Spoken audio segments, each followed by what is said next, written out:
This happened about 4 years ago. I'm from Australia and lived there during this event. At the time, my girlfriend, now wife, lived in another country but was visiting me over Christmas break.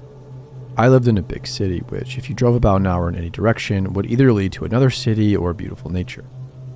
My friends and I decided to take my girlfriend at the time to see some of this beautiful nature and decided on a national park about an hour and a half from where we lived. This place is definitely not any sort of secret location. It's actually very well known, but there are a ton of different areas to it, all with different rural and windy roads, taking you to the various areas of the park. We'd gone in 2 different cars, my friends in one and I and my girlfriend in another, to have some time together. We finished out the day of hiking and we were heading home down one of the less common roads. I remember seeing this really beat up old 70s sedan with a wild looking dude in the driver's seat drive past us in the other direction. This wasn't uncommon as there are a lot of smaller, less economically sound towns spattered around the area, but for some reason he and his car stood out, and my girlfriend noticed it as well. About 200 meters further down the very windy road, there was a pull-off area, just a semicircle of gravel you could pull off to look at the view towards the ocean. There was a camper van belonging to a company that mostly rented out colorful vans to backpackers parked there with a woman standing in front of it. As soon as she saw us, she jumped out onto the road and flagged us down. Now, I've heard enough horror stories to know pulling in to help her on a quiet road might not be the safest idea, but back then I hadn't, and my friends were in the car directly behind us. She was quite obviously upset and scared when we pulled in. I told my girlfriend to wait in the car and I got out to speak to her. She was almost in tears. I can't remember where she was from, but it was a Central European country, from memory, touring around with her 4 or 5-year-old daughter. She told me her van had broken down and she'd pulled off there and called the van company's assistance line and was waiting for help. By this time, my friends had pulled in behind us and a couple of them had come over to see what was up. Apparently, a scary man had driven past her a few times already. The first time he pulled over to offer to take her and her daughter to the nearest town for help. She'd thanked him and said no and that she was waiting for the assistance vehicle. He left, but then kept driving past every 10 or 15 minutes in opposite directions, slowing down and looking at them, then driving off. She begged us to stay with her while she waited for the assistance vehicle because this guy terrified her and her daughter. I agreed. My friends, being the awesome people they are, decided my girlfriend and I were enough and they ditched us. Thanks, guys. We stayed with the woman for a little while before the car my girlfriend and I had seen earlier drove past kind of slow, coming the opposite way we'd seen him the first time. As soon as he'd driven around the bend, the lady told us that he was the scary man that she'd been seeing before we got there. This got my girlfriend and I to take her much more seriously after the feeling we got from the guy just seeing him on the road. A few minutes later, he came back from the other direction and pulled into the parking area. Some more context for you. I'm not necessarily an intimidating man. I'm tall-ish, but I have almost zero muscle and fairly soft features. So, there's not at all intimidating me, a terrified foreign woman, her tiny daughter, and my girlfriend who doesn't look that intimidating but is tough as nails, parked off a quiet road in a rural location with a not-so-nice-looking dude pulling into where we were. Great. He gets out and is redneck as heck and definitely not very friendly looking. No judgment on the redneck part, by the way. I come from a poorer country town north of our city and those are my people, but hopefully that sets a picture. He strolls over to us. At this point, I walk towards him to put myself between the girls and him. I have no idea where this bravery came from. I would definitely not describe myself as a super brave person normally. He looks at the girls and then me and asks if he can help. I tell him no, we're just waiting for the assistance vehicle and tell him we've got it covered. He then says maybe he could stay and wait with the woman and her daughter so we don't have to. I tell him we're happy to stay and thank him, but again, we've got it covered. He kind of just stood there for a while staring at all of us, not really saying much, giving off mega creepy vibes. After what seemed like forever, another car drove past us and looked out but kept going. This seemed to startle him. He mumbled good luck and got in his car and drove off. We waited with the poor scared woman and her daughter for almost 90 minutes. Ended up talking a lot and hopefully we had made her opinions of Australians a little brighter after a mega creep who drove past once more about 15 minutes after he left us. Finally, the assistance vehicle arrived and a bigger dude who could definitely handle himself. I asked to see his ID and stuff to be safe, but he was in a car marked by company, had all of his tools, and definitely seemed legit. We gave the lady our number and asked her to text us when she was home safe. She was so grateful to us for staying with her for such a long time, making me feel good that even if this dude was just a weird-looking awkward country guy that didn't mean any harm, and was really just trying to help, we had still made her feel more comfortable in a strange area. I don't think he was, and I definitely believe he was up to no good, but you never know. I did get a message from her to say she was safe, so everything ended well.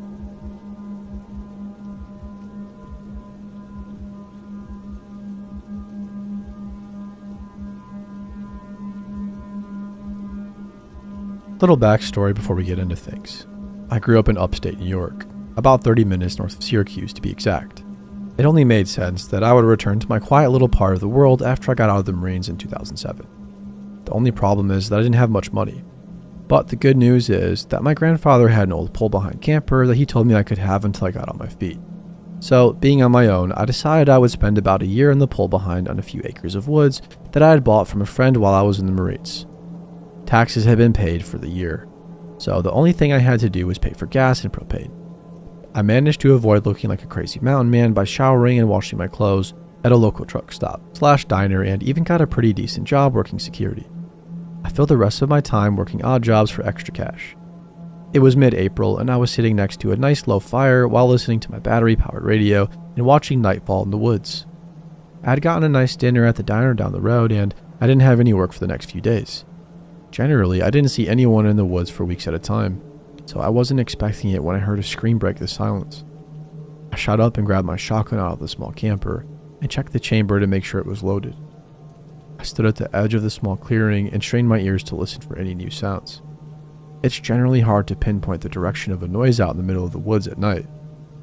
Luckily, I heard some shouting and car door slamming, so I knew that the sounds had to be coming from the main vehicle trail, a short distance from my campsite. I made my way to the trail as fast as I could in the low light, and before I could get halfway there, I heard another clip scream to my left. I could hear a rustling in the brush, and I slowly made my way over to where I thought the noise was coming from. I came out of the woods right next to a man who had a woman pinned to the ground and another leering man just behind him. Shaking from adrenaline, I leveled a shotgun at the guy on top of the woman and growled at him to get off. Now, I'm a pretty big guy, but I have no doubt that the shotgun was the deciding factor in this whole situation. Each of these guys easily had a solid 30 pounds of muscle on me, and I was a 200-pound Marine. I ushered the two idiots back, so I was between them and the woman, who was now getting to her feet. It was about now I realized we had another problem. My cell phone was cheap and didn't get reception in the woods.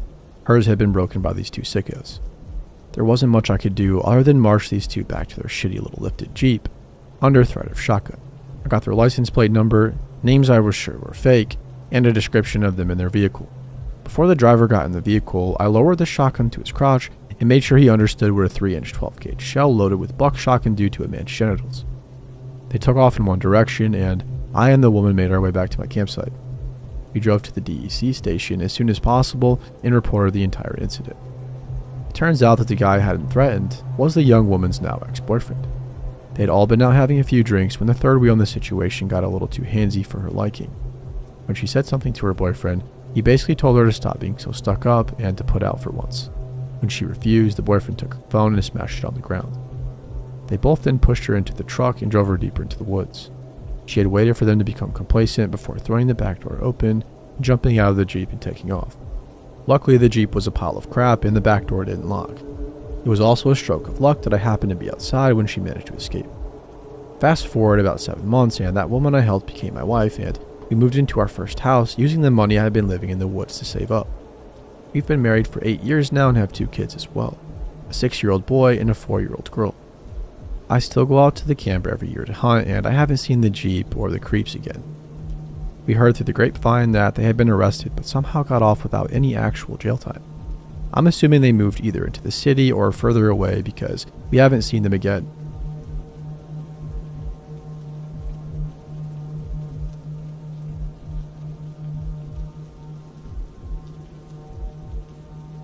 I want to preface this by saying I've never been somebody who scares easily. I grew up in a rough part of the city, worked night shifts at a warehouse for 6 years, and lived alone since I was 19. I say this not to sound tough, but because I want you to understand that what I'm about to describe genuinely broke something in me. I still think about it every single day.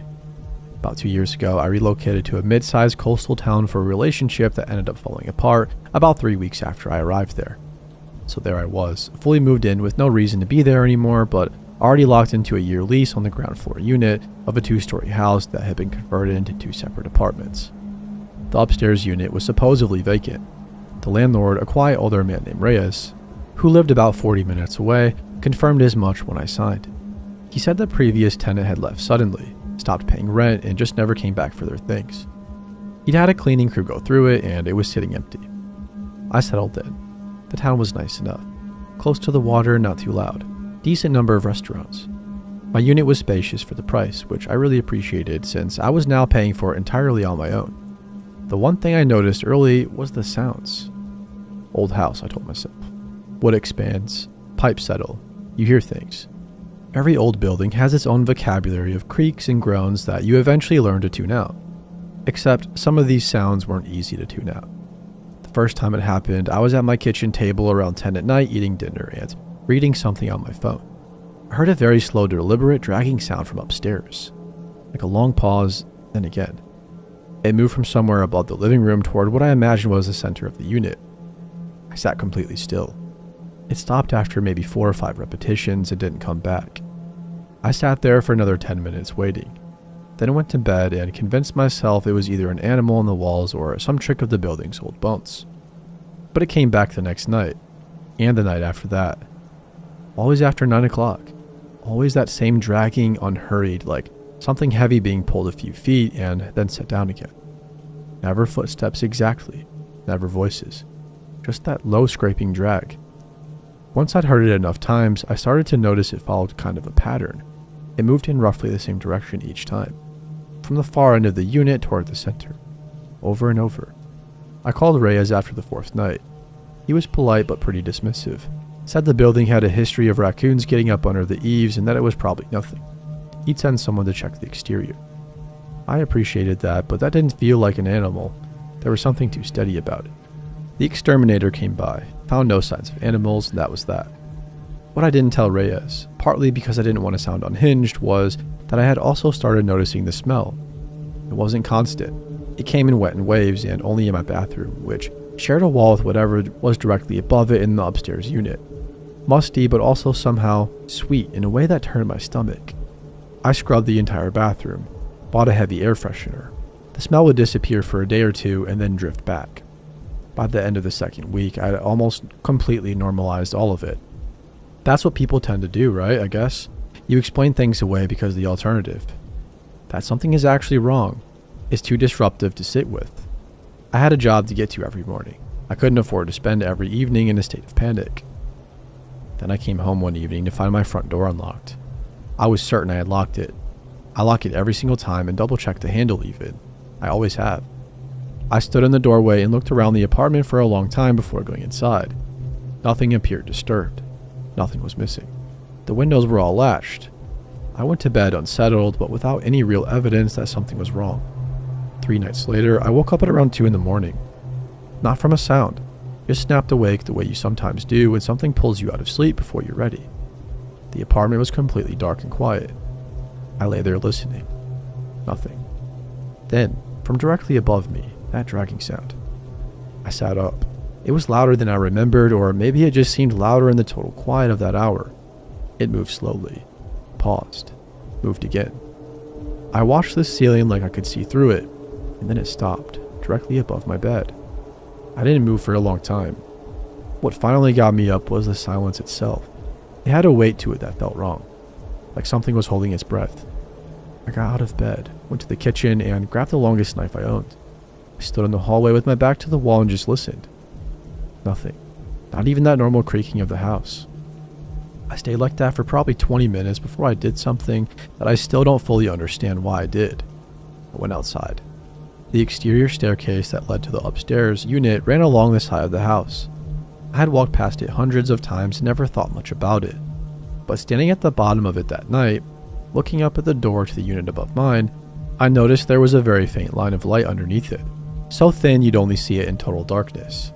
Somebody was up there with the light on. I didn't go up. I didn't want to be honest.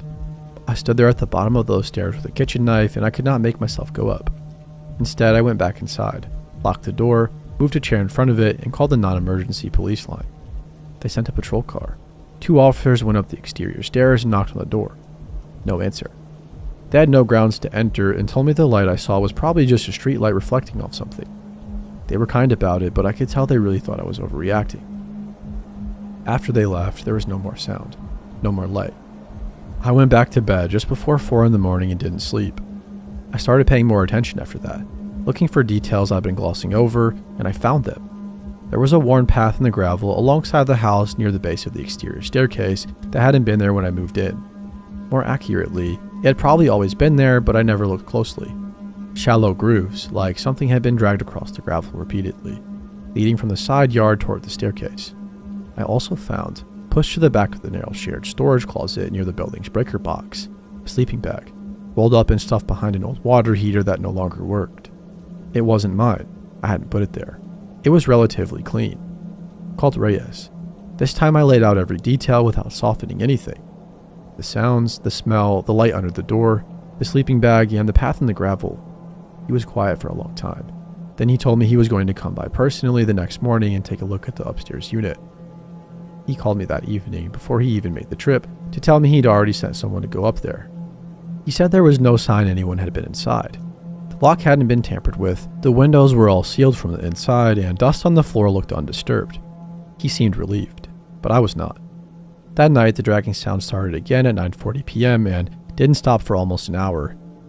I recorded it on my phone with the microphone pressed to the ceiling. I sent it to Reyes. He didn't respond until the following afternoon and only said it was probably pipes. I don't think he believed that any more than I did. I think he just didn't want the liability. I started sleeping at a friend's apartment about 20 minutes away after that. I kept paying rent on my place, but I wasn't staying there.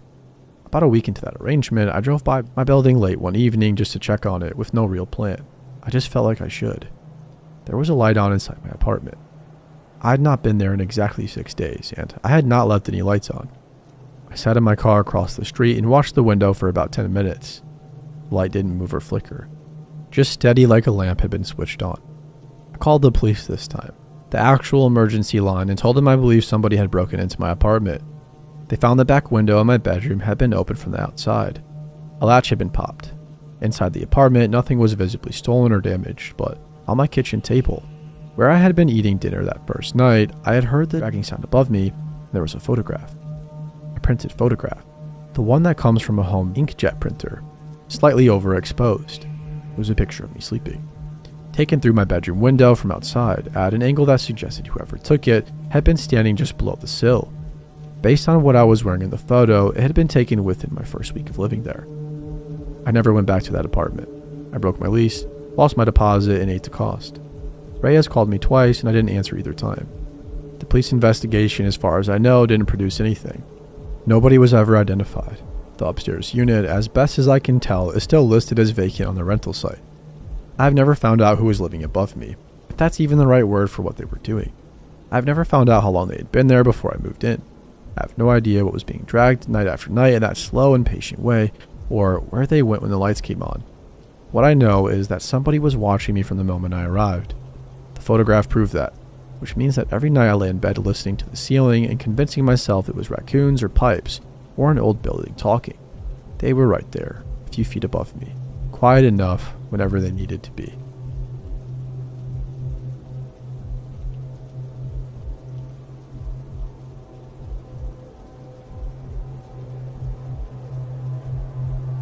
This happened about a year ago, and I still cannot explain it. I live alone in a small house on a quiet street where nothing unusual ever happens. That night, it was around 12:45 a.m., and I was sitting in my living room watching television when somebody knocked on my front door. It was not a light knock. It was slow and heavy, like somebody who expected the door to open. I froze because nobody visits me that late. After a few seconds, the same knock came again. I walked to the door and looked through the peephole without turning on the porch light. A man was standing there wearing what looked like a police uniform. He had a dark shirt and a badge and something on his belt. His face was hard to see because he was standing in shadow. He knocked again and said he was the police and that I needed to open up. Something didn't feel right though. There were no flashing lights outside and I could not see a police car anywhere on the street.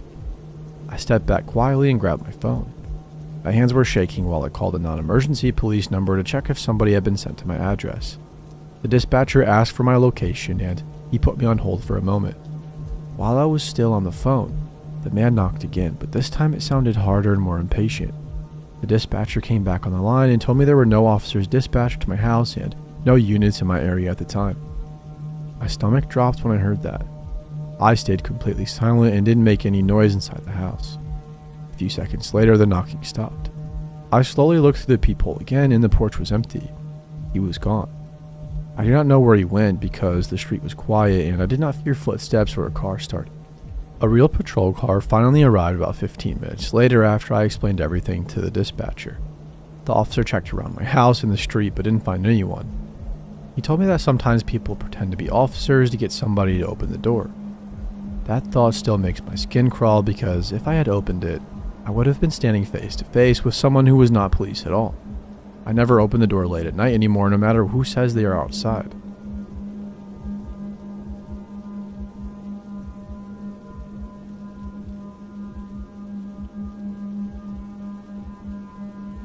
This happened when I was 18 and had just moved to a new bigger city about a 30-minute drive from the small town I grew up in.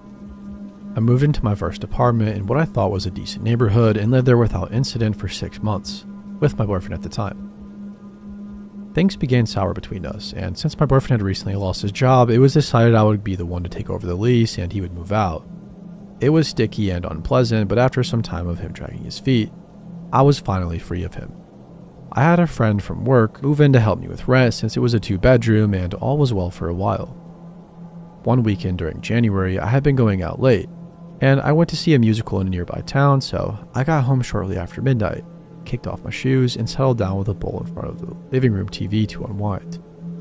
My roommate was out of town all weekend visiting my family, so I had the place to myself and didn't bother being quiet about it. I was still wearing my dress and tights, completely relaxing, when I heard a knock at my door a couple feet to my left. I glanced at the clock, which almost read 1 a.m., and I thought, who the heck is knocking at my door this late? My front door had half a window covered by blinds, but it was very obvious I was home, as the TV was only a foot or so past the door. My spider senses began to tingle, but I was young, naive, and from a small town where things are pretty safe. I never thought that what was about to happen would ever happen to me. I peeked out between the blinds without opening the door and flicked on my porch light, which illuminated a young man. He couldn't have been more than 25, slight build, honestly looking pretty harmless. Background, I'm like 5'2" and around 110 pounds, female. I'm pretty scrappy, so I looked at this dude and sized him up. I actually thought to myself, I could probably take him if I needed to. Before hollering through the door, yes, he launched into a story talking fast about how he just got into a car accident in front of my house.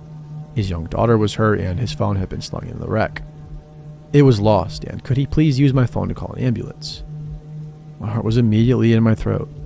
A hurt child? This man needed my help, but something felt wrong. I told him I'd call 911 for him, and he said, that would be fine, but could he please use my phone to call the child's mother to explain they were going to the ER? This seemed reasonable to me in my young naive brain, but I was still wary. Against my better judgment, trust me, after this, someone could be on fire on my front doorstep and I wouldn't open the door for them after this lesson learned. I cracked the door open and quickly slipped the phone out to him, locking the padlock the moment my hand was clear. I still felt something was wrong, so as he made a call, which I could not hear, I paced my living room floor and grabbed a kitchen knife, holding it down to my side, waiting. Everything in my body was screaming at me that something was wrong, but I couldn't turn away from a hurt child. I just couldn't. I wanted to help. A few moments passed and I seemed to calm a bit, briefly sitting down to wait. I put the kitchen knife down next to me on the sofa. When I heard a knock signaling me that the dude was gone, I got up without thinking and walked to the door, leaving the knife behind. I cracked the door only an inch, just as before, and he went to slip the phone back to me. It was at this moment everything changed. Suddenly, a much larger man stepped from the shadow to the left of my door. I briefly registered he was wearing a ski mask, and my heart jumped to my throat in an instant. He kicked the heavy metal door before I even had a second to react, which, being still ajar, flew into me, knocking me backwards into the ground. Another man came from the other side of the door, all of them rushing forward in my apartment. I'm not sure if there were 3 or 4 total, but suddenly 3 large masked men were looming over me as I lay stunned on my apartment floor. They stood between me and the exit and began to circle me, closing rings. My mind registered that they were screaming at me various things along the lines of, "Give me all your money." The largest of them reached into his brown Carhartt coat and withdrew a gun, which he pointed at me as I lay at their feet, still stunned by the force of the door hitting me and knocking me to the ground. Fight or flight kicked in and my brain screamed at me. Fight for your life. Now, before I get an earful, let me say you really don't know how you'll react in a situation until you've been the one staring down the barrel of a gun. Instinct made me do this, and I know it wasn't the smartest thing per se, but this is just what happened. Can't change it now. I recall the men bouncing up and down while they screamed at me. In retrospect, it seems almost comical how they jumped around me. In the heat of the moment, I looked up and decided they'd shoot me if they wanted to, but I was not going down without a fight, and I was not about to let them drag me down the hallway to a bedroom and do know who's what with me either. I looked up at the gun inches from my face and I got angry. I reached up my hand and smacked it away. Luckily I didn't die, then immediately reached out and grabbed the coat of the nearest guy, using it to haul myself to my feet. I was almost up and I even managed to throw a punch, which moved the ski mask of the one I swung at, barely landing, but affording me a glimpse of his face when one reached out and knocked me back down. Hard, but I wouldn't be stopped. I barely felt the blow, which left me bruised later. Hands flying, I struck out in every way imaginable. I kicked out at them from the self-defense position I'd been taught in the safety class. I was a whirlwind of hair, nails, and fists. Looking up at them, I briefly registered that from the looks on their faces, this robbery and this girl were not going or reacting as anticipated. They were flustered by my apparent lack of fear. They hadn't expected me to not give one flying shit about the gun to my face. I literally smacked it away when they pointed at me. Again, I'm extremely lucky it didn't go off. I know this. My mind became focused enough to register. I need help. I was alone in my apartment, but hopefully they didn't know that. I began to scream at the very top of my lungs. Michael! Over and over I yelled his name at the top of my lungs. Michael was my neighbor, ex-military, a mountain of a man who I knew owned guns and shared a living room wall with my flat. They must have thought I wasn't alone because they panicked and fled out the front door, taking my cell phone and purse as they went, fleeing into the dark night.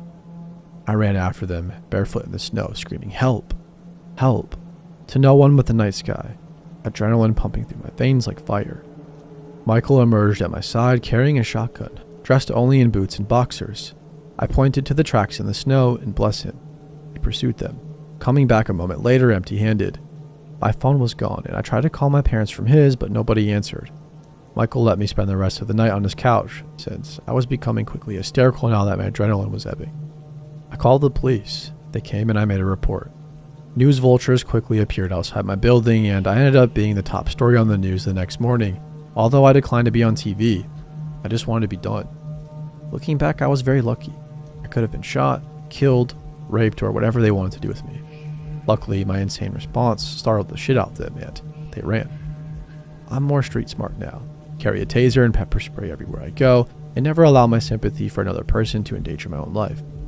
It sucks I have to think that way, but I'd rather live as a jerk than die a good Samaritan. I moved out shortly after, breaking my lease and citing concerns for personal safety. Had the police report to prove it, and thankfully my landlord understood and let me go. I found a new place and take great care to listen to my instincts when they speak up.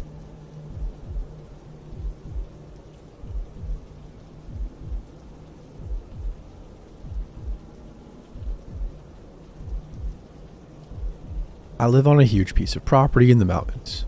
The land is shared with my boyfriend's parents. However, our house is towards the middle of the property. Their house is in the front. Our house is a ranch-style one. We have a shed outside our window only about 5 feet away. To see inside the back window, you'd have to be right next to the house. We're the only people for about a mile. For this occasion, I don't normally care too much about leaving windows open or curtains open, since the only people here are his family who never go behind our house anyway. We share the house with my boyfriend's brother and his girlfriend. One night last week, we had the house to ourselves. His parents were asleep in their house, and our roommates went on a small getaway. About 10 p.m., we got bored of the solitude and decided to go to Walmart. I went to go take a shower and returned to our room alone while he finished doing some dishes halfway across the house. As I was drying my hair, at this point completely disrobed, I started to get chilly from the breeze coming in the open window. I decided to only close the curtain to block some of the air. The second I did, I heard a voice from outside yell, "What'd you do that for?" I wasn't finished yet. I screamed and ran out of the room, telling my boyfriend what had just happened. He grabbed the knife and checked outside, but he didn't see anything. He told me it had to have been my imagination. As a precaution, he locked the windows for me and stayed with me as I got changed. We left the house about 10 minutes after I heard that noise. We were out for about 2 hours. When we pulled back in, he saw a shadow moving behind our house. He quickly drove towards it, only to see a man we've never seen before get into a car we didn't recognize and speed off. We have a sunroom that can't be locked on the front of the house. When we went inside, the sunroom door was open. We called the cops, but they said all they could do was make a report. His parents don't know anyone with the type of car we saw. Sadly, we didn't see a license plate number either. The next morning, we discovered a cinder block outside our back window that he could have used as a seat or step. The screen was ripped. We haven't seen or heard anything from him since, but we also don't know how long or how often he'd stand outside watching.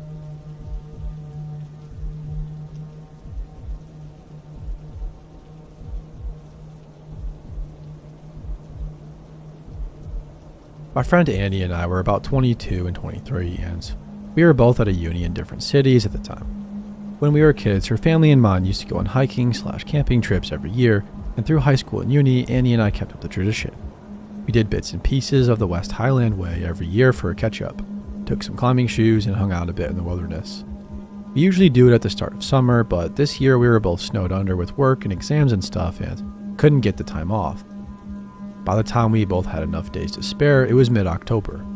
I was hesitant about heading right up into the highlands that late into the year and said we should just miss it, and she just laughed at me and told me to grow a pair. So, October it was. You don't really argue with Andy. We met at a train station about halfway up and aimed for a 3-day hike. To be honest, I was kind of excited, even though I knew it would probably suck. I really love Annie and I miss her when we're away. I saw her purple waterproofs. She dropped her bag, we hugged, and started walking, chatting away about life. This was the year she had her first placements. She's a doctor, a something-atician, consultant anyway, which is why she couldn't get time off, and I just restarted uni and was trying to get a flat sorted. Either way, we were chatting for hours while we walked. But if it was anyone else, I'd be having the worst time. Scottish weather is shit. I don't know if anyone has been here in the winter, but it's horrible, especially later in the year.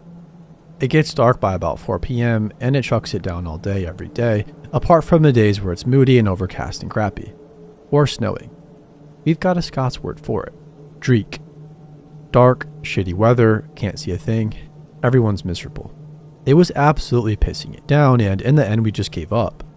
By the time we met at the station, it was about 10 a.m. and we forgot it got dark early, so by the time the sun set, we'd only gotten about halfway to the place we usually stop. We hiked along a bit further until I had enough and told her I wasn't up for going any further and it'd be cool if we just wild camped. Or as she puts it, I said, "Annie, please put the effing tent up. I'm soaked and I don't care." So we shoved the tent up on the first flat bit of we find, struggling in the dark, then climb it. The next morning we wake up and we find out we pitched the tent in the bog, about 2 feet from the burn, and literally everything was soaking wet. On top of that, we were miles and miles from the next train station. We pack up pretty mad and keep going. We discuss it a bit. More of me going, "I'm soaked," and in the end decided to head for a bothy we knew was nearby, which at least had shelter. If you don't know what a bothy is, it's basically an open shed-like thing that you can sleep in with a bunch of other hikers, get to know folk, and importantly, not to have to worry about where to wild camp. Also, it's free, so you're not stung by tourist hotel prices. We pick up the pace a lot and don't really stop for food or anything because it's all damp and sad anyway. Having left at 9 a.m., we get there for 3 p.m. when the sun starts to set. It's dark and a bit groggy, but there's nobody else there, so we feel like we're scored. By the time we've had dinner and played some torchlight cards, she's looking a bit spaced, so she heads off to sleep early.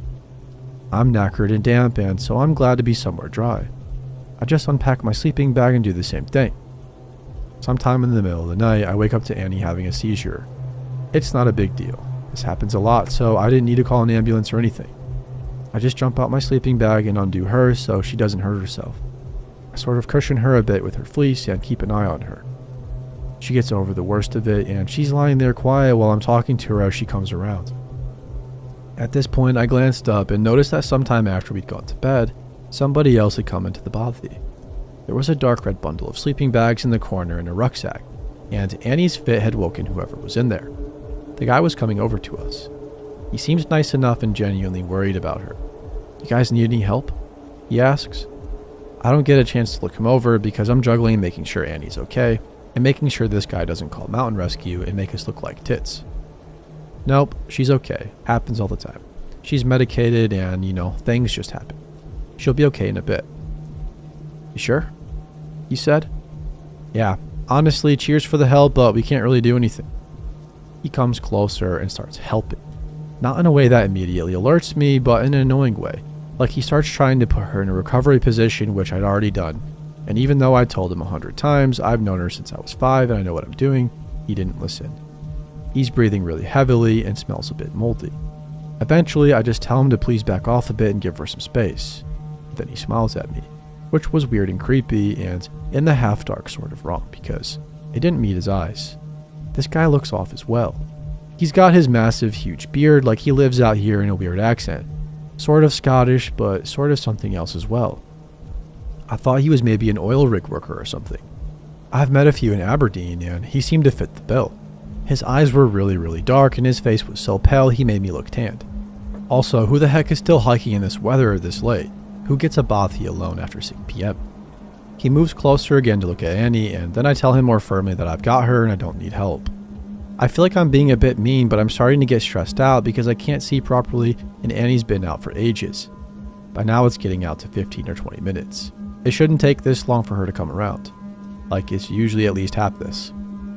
Also, I noticed she's got her eyes open, which isn't that unusual, but I'm 90% sure that she didn't when she started fitting.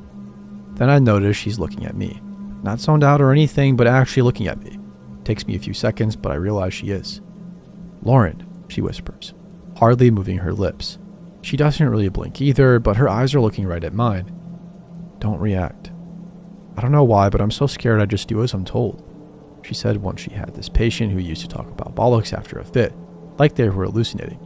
So a part of me thinks she's doing the same, but another part of me has noticed that she's now staring over my shoulder, where the red sleeping bag man was. I go to slowly turn around, but she grabs my hand.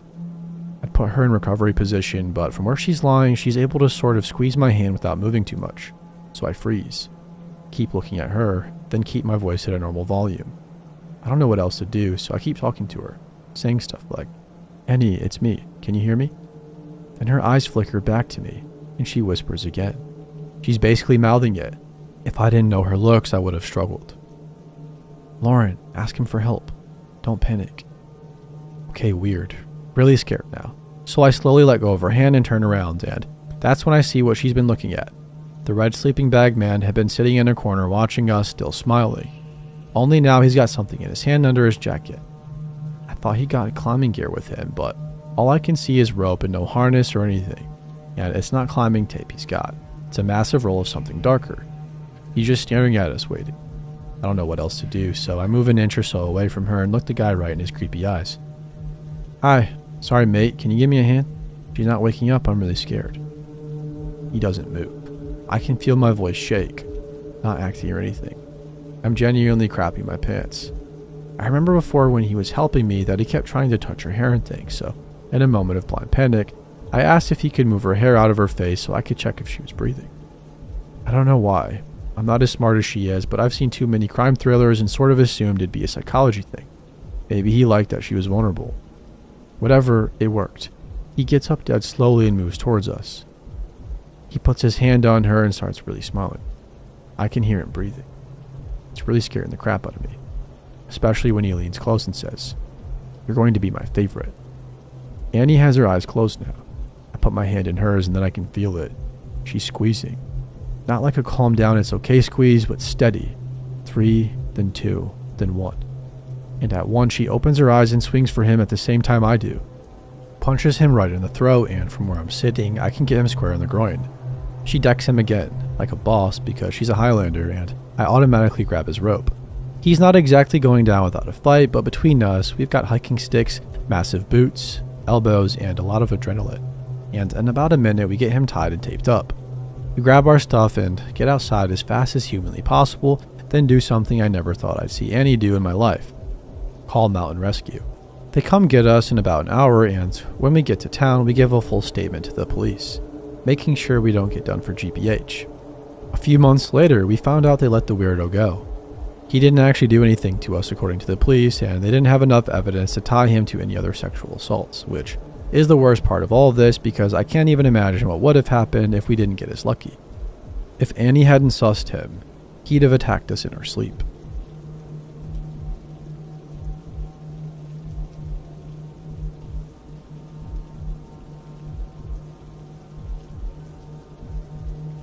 This happened 17 years ago, so please forgive me if the exact details are a little fuzzy. It was the summer of 1999. I was spending the vacation with my mother in New Mexico. I was a 12-year-old girl going on 21 and had a severe attitude. I made friends easy with a few girls that lived just around the corner from my mom's house. We spent every moment together that summer. We were a group of 4, all of us thinking we were older and smarter than everybody else. Nikki, Katie, Julie, and I were the last generation of home phone lines, playing outside on the trampoline until dark and having sleepovers. We watched VHS tapes and listened to cassette tapes on our Walkman. It was okay to let your children walk around town at night, and we rarely locked the front door. We had no cell phones or internet. My backyard had a concrete wall around it and a gate. Behind the wall was desert as far as the eye could see, just the barren wasteland of dirt, cacti, shrubs, and mountains way off in the distance. This town had a major railroad track running straight through it, and there was a major street that had gas stations galore, restaurants, hotels, and attractions. We all received the same warnings from our parents. Stay out of the desert and stay away from the tracks, and don't walk the main strip at night. Do you think we listened? Absolutely not. Julie, Nikki, and I spent our days walking through the desert, crossing the tracks and down the strip to Katie's house. Sometimes we would just walk around till dusk. Some days we would go to my house to jump on the trampoline. This particular day, we got to Katie's house and prepared to stay the weekend because our parents were out of town and we were having a party. The first night, the girls were jumping from a spiral staircase to a giant beanbag. I refused to participate in this due to my extreme fear of heights. We then got down to sleepover business, so to say, and decided to watch the original Exorcist. You know, the one with Linda Blair. Scary shit, man. I didn't sleep. The second night, we told our parents that Katie's mom, we obviously didn't tell our parents we were alone, was going to drive us up to the movies. We all got the money for the movies and then promptly walked down the strip to get junk food at the little store. That's what we called it. Now, I wish I could say that we were aware of our surroundings, but we really weren't. We were absolutely oblivious of the man who followed us all the way back to the house. I feel that I should mention that Katie's parents were loaded. They had a huge property with numerous buildings and broken down cars that her dad was remodeling. Their house had a large open kitchen, dining room, and living room. There were no walls, and the whole room was lined with windows. There were 2 doors, front and back. The day went just as planned. We got our junk food and made it home safely. We made pizza in the oven, and for some reason, one of the girls turned on the TV to the news. As we were eating, we heard a story about staying indoors because there was a report of a sketchy man walking the strip. That's it. We laughed and joked about this dude. Fast forward a few hours, I don't remember what happened, but as girls do, somebody said something that hurt Julie's feelings, and she stormed out of the house. I went after her and opened the front door just in time to see her light up a cigarette. Yes, we were bad kids. I sat with her on a bench while she groaned about the other 2. Suddenly, the air got thick with anxiety. Julie felt it too. I quietly asked if she felt like we were being watched. She responded with a tiny nod, and then we were blinded. Somebody was in a car in the driveway with their brights on us. My heart was racing as I stood up and pulled Julie out of the spot she seemed to be stuck in. As we turned to run inside, the man made a sound. I can't describe this sound other than a high-pitched squeal that turned into a growl. I was scared beyond all reason, but I somehow managed to get myself and Julie inside the house. As soon as we got inside, the headlights went off and it was pitch black again. I locked the door and turned off the light. By this time, Julie had regained her composure to tell the other 2 what had happened, as I frantically checked the back door and turned every light off. I told them to shut up, and they listened by the back door. I heard the car door close, and I remember praying that he would go away. Then right by my cheek, the door handle started to turn slowly, then frantically. I crawled away from the door and moved to where my friends were. For the next 2 or 3 hours, we sat still as stone and listened to this man bang on every window and door trying to get inside. The man was located across the room right next to 2 windows. I finally got up the courage to run to the phone and I called my mom. I told her that we were all alone and somebody was trying to get inside. I hung up with her and waited. Julie screamed to the man that we called the cops, and all of a sudden the banging stopped. We sat and waited, listening to him get in his car, and then that sound again. the squeal that turned into a growl, and then he was gone. My mom and stepdad showed up and checked the whole place out. They found tire tracks and cigarette butts in the driveway where his car was, proving he had watched us for quite a while. The truly scary part was the scratch marks all over the doors and the windows. Needless to say, Katie spent the rest of the weekends at Nikki's house and had a great story for her parents when they got home. Our parents didn't punish us for lying and being reckless. I guess 2 hours of torture at the hands of a madman was enough. We made a report to the police, but the man was never caught.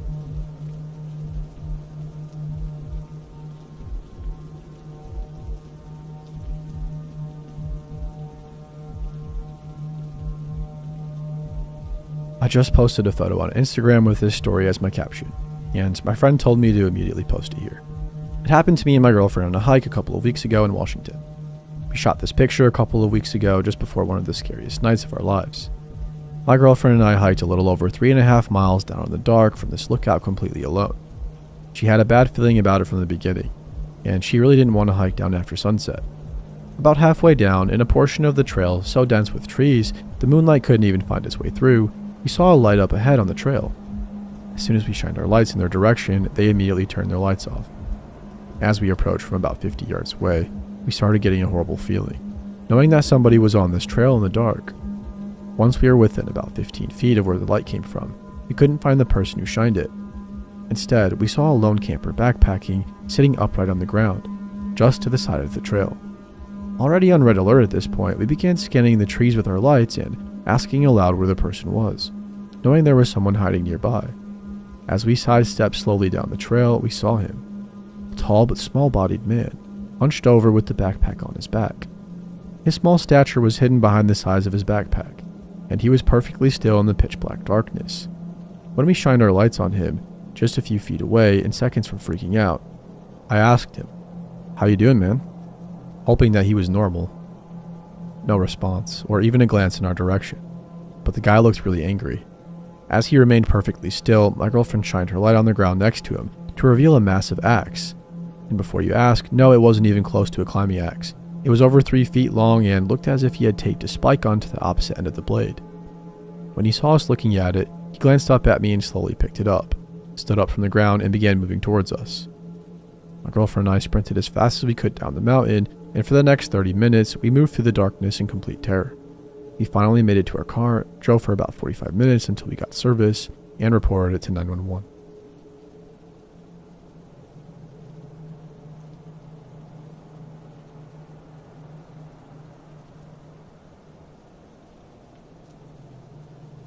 I should mention up front that I'm not someone who gets rattled.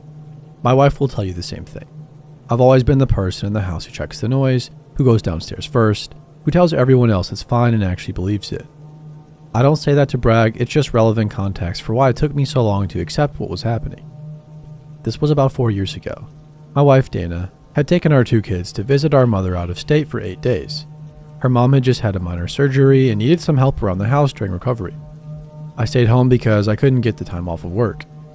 We'd done stretches like this before, me holding down the house alone while she traveled with the kids, and it was never a big deal. I'd order food, watch whatever I wanted on TV, and sleep in the middle of the bed. 8 days alone in your own house is not a hardship. Our house is a large 2-story colonial in a suburb about 30 minutes outside the city. Decent sized yard, attached garage, finished basement that I use as a home office. Quiet neighborhood, mostly older couples and a few families. We'd lived there for 11 years. I knew every sound that house made. The first 4 days were completely normal. Work, dinner, TV, bed. Nothing unusual. Day 5 was a Wednesday. I remember because I had an early conference call that morning and was up before 6. I made coffee and sat down in the kitchen, and while I was waiting for my laptop to boot up, I noticed the door that connects the kitchen to the garage was slightly open. Not wide open, just cracked, maybe 2 inches. I was almost positive I had closed it the night before when I came in from the garage after throwing something in the recycling bin.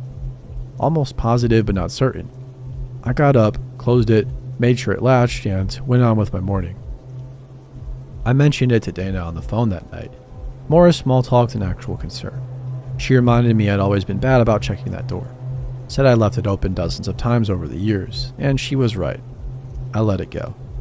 Day 6, I got home from work around 6:30, made dinner, and settled into the couch. Somewhere around 9, I went down to the basement office to answer a few emails I'd been putting off. I was down there for maybe 45 minutes. When I came back upstairs, I walked into the kitchen and stopped. The door to the garage was open again, same as the morning before, about 2 inches, just slightly ajar. I stood there looking at it. I had not been in the garage at all that day. I had come in through the front door when I got home from work. I walked over to it, pushed it open fully, and looked into the garage. My car was there, the shelving units along the walls, the recycling bins, and the old road bikes hanging out on the hooks. Everything exactly as it should be. I hit the button to open the garage door and looked out at the empty driveway and the street. Nobody there. I closed the door. This time I turned the small lock in the center of the knob. I went to bed without thinking too hard about it. Day 7 is where it stopped being something I could explain away. I woke up at 3 in the morning for no reason I could identify. The bedroom was dark and quiet, which was normal. We have blackout curtains and the neighborhood is pretty still at that hour. But I was completely awake. The way you get when something wakes you, rather than when you wake naturally. I lay there listening.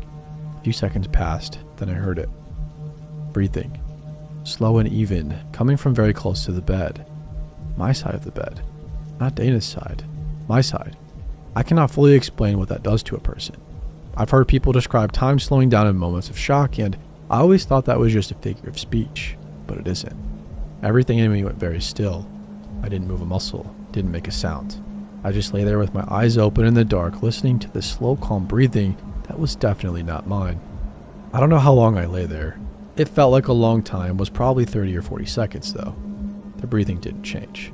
It was so steady it almost sounded like somebody asleep, except it was too close. It was within a few feet of where I was lying.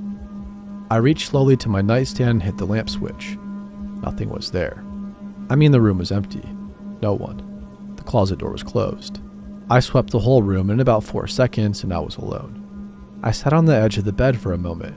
Lamp on, door open, looking out in the dark hallway. Silence. I got up and checked every room upstairs. All 3 bedrooms. Both bathrooms, the linen closet, and the small storage room at the end of the hall. All empty and all undisturbed. I went downstairs. Kitchen, living room, dining room, and laundry room were all clear. I went down to the basement. My office, the utility room, the storage area behind the furnace, and the small half bath in the corner. Nothing. I came back upstairs and checked the garage last. Still locked from the inside and still empty. I stood in the kitchen at about 3:30 in the morning in complete silence and accepted that I probably had just dreamed it, or half dreamed it, in that murky state between sleep and waking where sounds feel real and aren't. I was alone in the house. Both locks on the front door were engaged.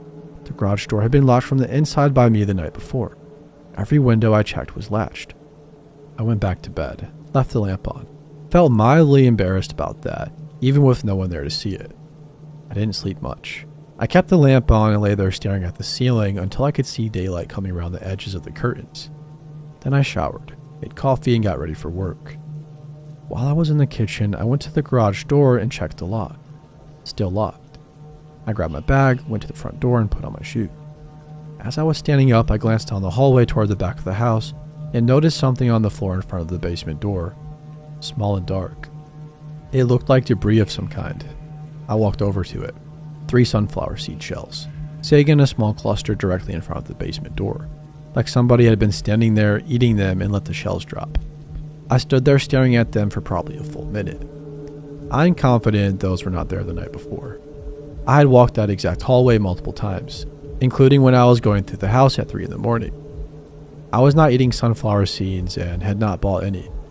We didn't keep them in the house. My kids don't like them. I didn't go to work that day. I called the non-emergency police line and a patrol officer came by within the hour. I showed him the shells, told him about the garage door being cracked open 2 mornings in a row, and described the breathing I'd heard. I could tell from his expression that he was weighing all of this, deciding whether he was dealing with a legitimate situation or a man who'd been alone in a big house too long and was psyching himself out. He was professional about it though. He did a full walkthrough and found nothing. But when he got to the basement, he spent longer down there than anywhere else. He came up and asked me about the storage area behind the furnace, specifically whether I kept anything back there. I said old boxes, holiday decorations, and a broken treadmill we'd never gotten rid of. He asked me to come look with him. The treadmill, which had been pushed flush against the far wall for the better part of 2 years, had been moved. Not far, but maybe 18 inches or so out from the wall. But the dust on the floor behind it had been disturbed. And behind it, in the gap between the treadmill and the wall, the officer pointed his flashlight at a clear indentation in the old carpet remnant we had back there, roughly the size and shape of a person lying down. We found a few other things in that corner: a crumpled fast food bag, a small flashlight, cheap and battery powered, the kind you can buy at any gas station, and one more cluster of sunflower seed shells. The officer called for backup after that. They searched the house again more thoroughly, checked the exterior of the house, and examined the basement windows. One of them, a small ground-level window on the back side of the house, partially obscured by an overgrown shrub, showed scratching on the latch consistent with it having been opened from the outside and then pulled back into a position that looked locked but wasn't secured.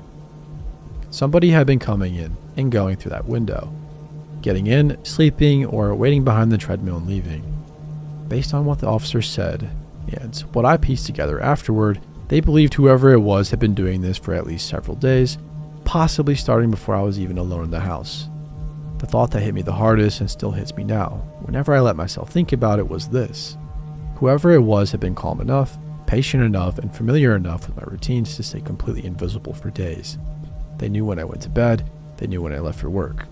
They had been living in the margins of my life in my own house, while I sat on the couch and watched television and slept 12 feet above them. And on night 7, something changed. And they got careless or comfortable, or whether it was something else entirely, they were close enough to my bed that I could hear them breathe. Nobody was ever caught. The police had nothing solid to go on. No usable prints, no footage, and no identity. Dana and the kids didn't come home to that house. We stayed in a hotel for almost 2 weeks while we figured out next steps, and eventually we sold the place. We live in a complete different state now. I checked every door in our new house every night for the first year. I still check the basement windows, and I don't think I'll ever stop.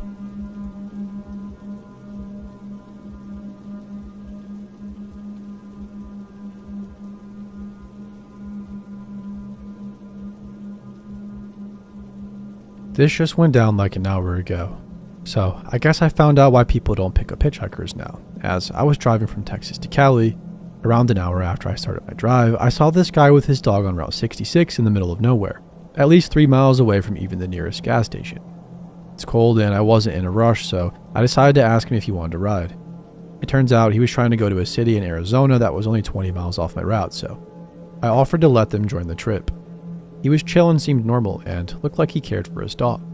His original story was that he started walking in Mississippi after some bullshit reason. He lost his job and everything went down the drain. So he walked/hitched to Texas, where he got stuck for 3 months and was trying to get to his mom so she could help him out. I bought him food after asking if he ate, which he said he had it. Okay then, good deed endorphins are hitting just right, and I feel like I'm doing a good thing. After around 200 miles, he told me he just called his mom while I was refilling my gas, and apparently she went to LA for vacation. So he would just ride with me until I got to Cali. Okay, kind of weird and sporadic, but I didn't pay it too much mind. We chatted and again, seemed pretty normal until he got to Arizona. He started bringing up Trump, and I asked him to drop it as I don't like to talk about politics. He then asked if I could just drop him off at his, quote, 2 girlfriends at his house, which he got after his mom passed and he inherited in a town in Arizona. He said he called beforehand and they were expecting him after 3 months away. Also, he mentions almost like nothing during an earlier conversation that he has mild schizophrenia. I started putting it together. I don't think he even has a coherent goal of what he's doing. So, when we get to Arizona, finally, and we're on the last 10 miles to his new girlfriend, whom he claims he loves, I start to wonder. Am I about to drop a mentally ill man off 2 states away in the middle of nowhere where it's about to get freezing temps tonight? Oh, and plot twist. He apparently didn't even have a phone. As we got to his girlfriend's house, I told him she wants me to wait here just in case she isn't home, thinking I could at least talk him into letting me drop him off at a nearby homeless shelter or something. And exactly what I thought might happen, happened. I guess I got the wrong info and she doesn't live there. My other family members live there though. Yeah. Let's just go to Cali to see my mom. As he sat down in the car, which I've been driving with him in for over 9 hours now, I told him that maybe he isn't in the best mental state at the moment and his mental illness could be playing tricks with him. He lost his cool out of nowhere and said if I bring up his schizophrenia again, he will kill me. He wasn't threatening at all, so I simply said, Bro, I don't feel comfortable driving you to Cali, but I don't want to leave you and your dog in the about to be freezing cold. Do you at least want me to drop you off at the homeless shelter? Screw it. I'll just walk to Cali myself. He said in the mountain town of Arizona, where it's about to be freezing cold, and he has no money, food, or water, with at least a 10-mile walk down a pretty uninhabited road, and I'm pretty sure he didn't have family that lived in the house that he went to. And he just left with his dog, and I sat there absolutely dumbfounded and then left, as there was nothing more I could have done at this point. I don't know where you are, dude, but I hope you're safe, and I hope you get the help you need for you and your dog.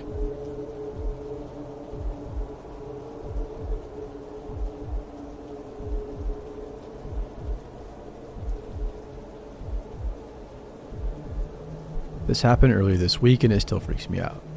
I work at a hotel in my town and was driving my husband's truck into work as he was taking mine to the shop to get serviced. He has a very large truck and I only drive it when I absolutely have to.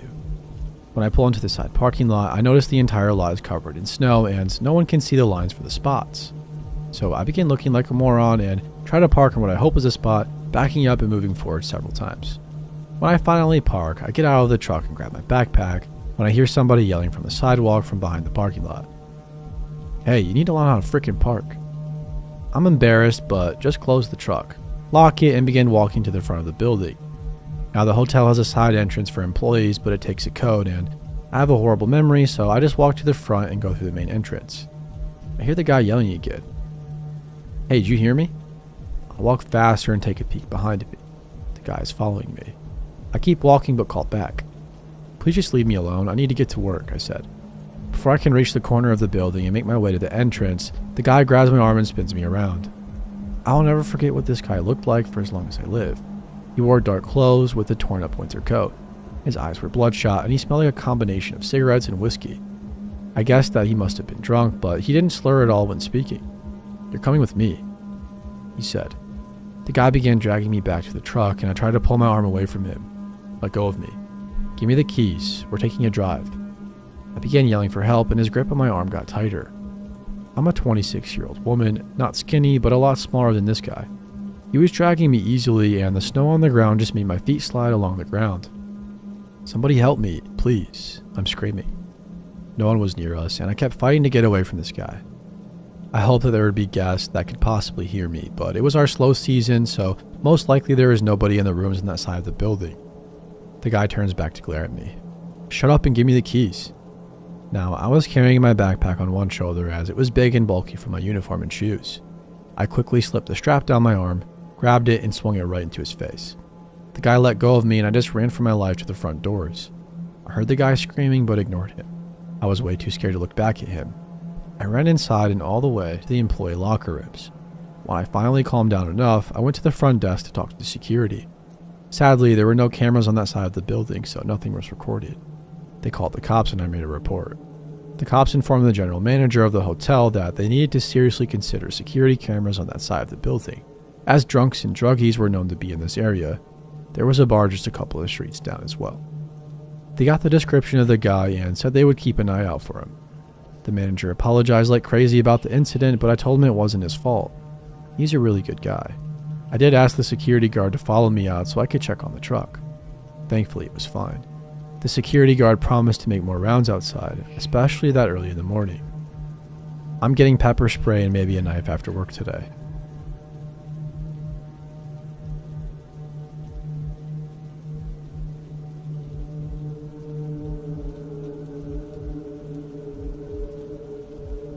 The following story happened to me a few years ago. In hindsight, I was a lot more naive and I've grown a lot since, becoming more aware of the risks of using social media without privacy settings. A few years ago, I left my home country to start my master's course and new life halfway across the world. I do not want to share the name of the country I live in now. Sorry. Besides my partner, their family, and my housemates, I didn't really know anyone in the area. The first few months were quite hard. I had never lived more than a 3-hour drive from my parents, so being 9,000 miles away from everything I'd ever known and loved was quite difficult. I found myself using social media more than ever. Facebook, Instagram, etc. It was such a comforting feeling scrolling through my phone and seeing familiar faces, watching stories of friends hanging out in places we all used to visit together, getting to chat in my native language. It made me feel less lonely, and quite frankly, I enjoyed sharing pictures and stories of my new city with friends and family. It was such a low-effort way of keeping in touch, and it made me feel as if I were still a part of their daily lives. Side note, I'm not a social media influencer or anything like that. I don't have a large following. Almost all people I know personally. And at the time, I followed everybody back, thinking it was some sort of unspoken internet courtesy. I mainly posted pictures of landmarks, beaches, old buildings, and anything I thought looked interesting that my friends back home would enjoy seeing, since where I live now is heaps different from my hometown. One day I noticed I had a DM request from an account I didn't recognize. It read, "Hello then. Follow me?" The profile picture was nothing out of the ordinary. A black and white photograph of someone's back standing on a cliff or mountain. Initially, I thought it was a bot, but when I clicked into the profile, I was surprised by the content. Beautiful black and white film photographs of different places around the world. There were no pictures where I could make out a face, and the about me was very simple with a camera emoji and a name. Since I liked the content, I decided to respond to the message with a, "Hello, I love your photography," followed. I received a reply almost instantly. "Thank you." They then asked how I was doing. I asked them what kind of camera they used. It was such an innocent, ordinary conversation. I thought nothing of it. The next day I woke up to a row of notifications, all from the same user. They had liked every single one of my photos, even going years back into my feed, and sent me more messages. In one, they asked how I was enjoying the city I'd moved to not long ago. I gave a short one-word answer and a smiley face for good measure. But when they asked in what area I was living, I instantly felt weird and decided to not keep the exchange going, so I left them unread. This caused a flood of messages from their end, now apologizing for asking and explaining that they had asked because they swore they had seen me before and wanted to know if I worked at Anytime Fitness, which I did not, thinking this would end the conversation. I replied with a, "Sorry, I think you have the wrong person. I don't work there." A few moments later, I got another message asking if I was sure. I didn't reply, so they sent another. "You wouldn't lie to me, would you?" Then another. "Where do you work?" One after the other. At this point, I started to get anxious. I hate confrontation and used to get very anxious over any little altercation where I might have upset somebody. So I unfollowed and blocked the account. I mentioned it to one of my housemates and partner, both of whom said it was just some internet troll with too much time on their hands, yet I did good by blocking them. But after a week or so, I received another strange DM request. The profile picture was a screenshot of some scene from a film, and the profile had one single photo, the same screenshotted image. The message read, "Why did you unfollow me?" I blocked it immediately. After this, I started receiving a wave of messages from other fake accounts on all of my social medias. The messages became more and more aggressive, calling me a liar and a cunt. Then randomly, I'd get one asking how my day was or if I had watched a certain movie before. I tried contacting Facebook and Instagram, but honestly, I don't think anything came from it except maybe the accounts were terminated. I changed all my privacy settings to private, but still the messages continued. I was so overwhelmed and wondered why somebody would go out of their way to do this to me. I had just moved countries and started school and was trying so hard to start over somewhere so foreign to me. I had never experienced any type of bullying back at home. I didn't have any enemies, so who would do this? My partner suggested I screenshot the messages and get the police involved, but back then I was too nervous to do anything that I just let it be. I figured the police would ignore a foreigner or tell me to grow a backbone, something I grew up hearing. This game of blocking and deleting profiles continued until my partner, seeing how upset this was making me, messaged one of the accounts, telling them to leave me alone and that they were contacting the police if they continued. The account was either deleted or blocked my partner because it disappeared and things went quiet. After a few weeks, I decided to reactivate my account on Facebook and return to Insta, hoping things had cooled down, and they had. No requests, no messages. It had been almost 2 months since the start of this whole ordeal, and I was message free. I was in a much better place. Had made some friends and was enjoying my studies and job. The incident became nothing but a creepy memory. But then one day, while I was out grocery shopping at a shopping center, a 15-minute walk from my home, I felt my phone buzz in my pocket. My hands were full of grocery bags, so I ignored it until I got home. When I opened the message, it was from another unfamiliar account with a black and white profile picture of just an eye. Immediately, my heart sank and stomach started to turn. I started thinking, is this the same person after all this time? No way. My body started getting hot and a bit shaky. I opened the message and all of it said was, "Hi friend," with a smiley face. Then they had sent a link to a clip from Back to the Future. I was so confused as to why they were messaging, let alone sending a random movie clip, but then I remembered what I was wearing, a Back to the Future t-shirt. I blocked the user right away and deleted my profile, for good this time. After that day, I never heard from them again. It's been a few years since then. I still don't have an Instagram account, and I only use Facebook to keep in touch with old classmates. I never post anything personal. Occasionally, I will share a funny clip here and there. I never figured out who was messaging me. If it was the same person, why were they doing this? And worst of all, had they been watching me? I don't know if it was a strange prank or a pure coincidence, and in hindsight, it seems so silly how much it all got to me. But please, not to sound like an overprotective mother, be careful of what you share, when you tag a location, and who you follow.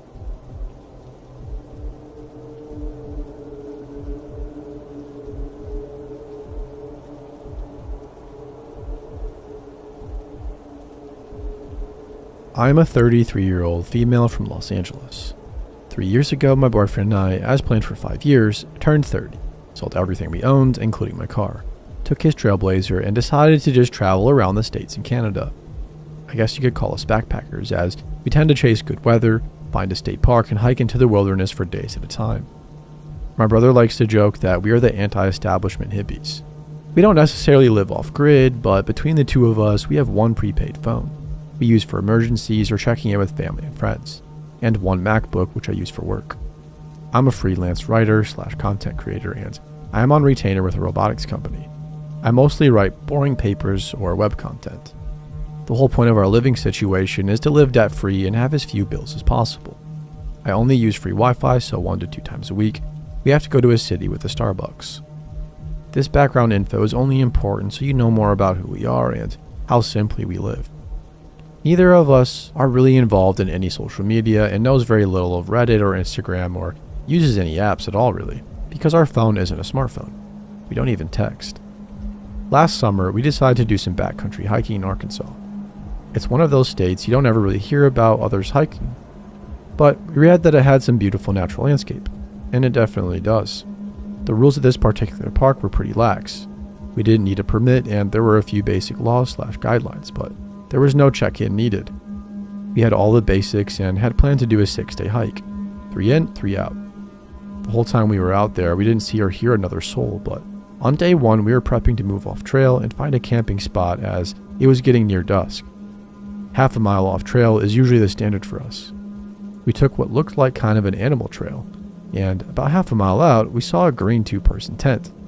It was almost camouflaged in the foliage, so we came upon it almost by accident.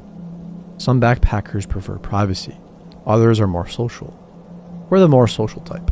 We've had some great experiences camping near other backpackers, sharing stories, food, and a joint or two.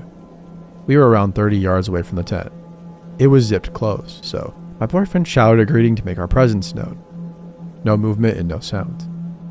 We assumed Green Tent Guy either wasn't around or didn't want to be bothered, so we started off in a new direction to get some distance between us. We camped. Never even heard a peep. We moved along the next morning, completely forgotten about the Green Tent Guy, until nearing the end of day 5 on our trek back. We were again looking for a spot to camp off the trail when we came up on the green tent again. This isn't that unusual, but normally backcountry hikers keep moving, so we really weren't expecting it. The tent flap was open, so my boyfriend yells his greeting again, and nothing. My boyfriend wants to go check it out, if you will, saying, "That's kind of weird and maybe somebody is hurt." I didn't like the idea from the get-go because even though we hadn't had any bad experiences personally, we heard enough stories from other backpackers about hermits and mountain men that want privacy, carry guns, and all that.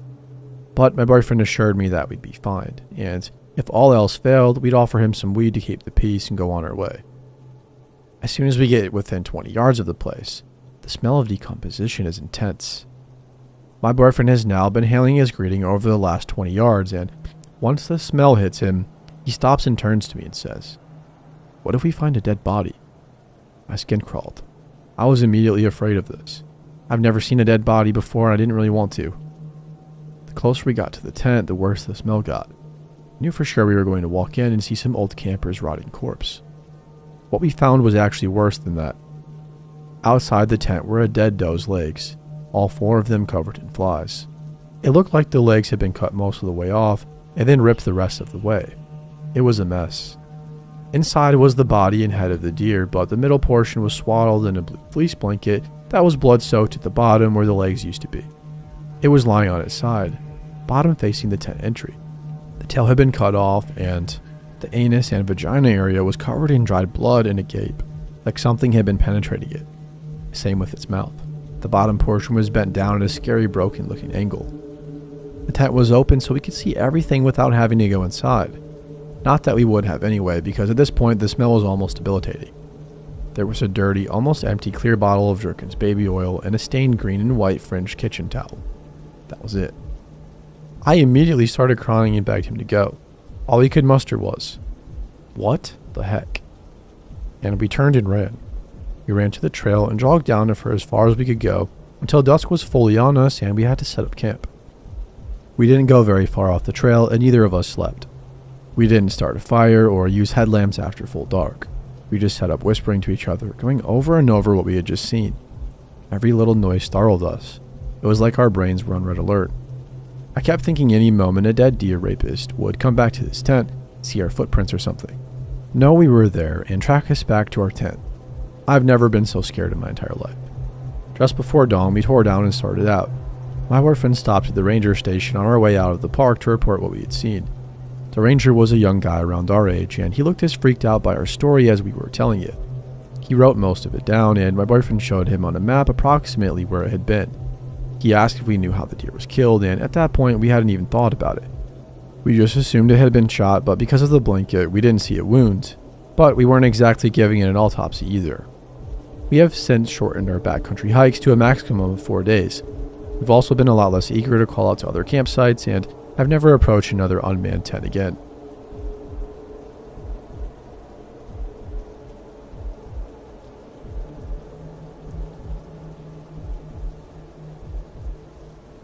Back on a random day this past February, my phone rang, and it showed as no caller ID. I immediately rejected the call, and this number proceeded to call and call until I answered. Finally, I answered the phone, and I asked who it was after saying hello. He proceeds to say, "I will tell you when you tell me what color your toenails are painted." I was like, WTF? Why are you asking me that? He said he has seen my feet before and really likes them. I was so weirded out, but I hung up. As a random side note, I post stories on my Instagram almost daily. This guy calls me the next week and makes a comment about my Insta story, and I immediately panicked, thinking, who the heck is this guy that clearly follows me on Instagram? And there were too many views in my public profile for me to narrow it down.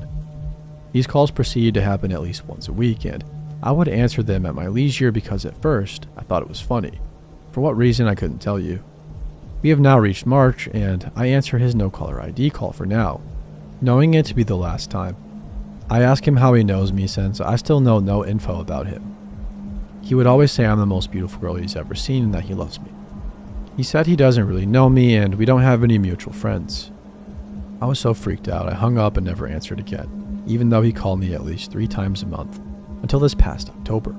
For months, this guy called me and I never answered again. I even got my friend's uncle to answer one time, saying it was my dad and to cut it out. Even though this didn't end up changing anything.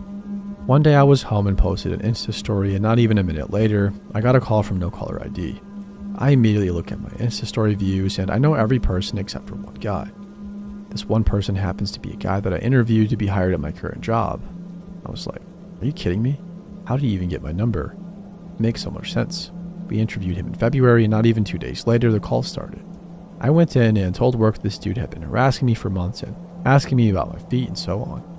We called the recruiter we got him from to tell her that he is a weirdo and has probably done this to other girls.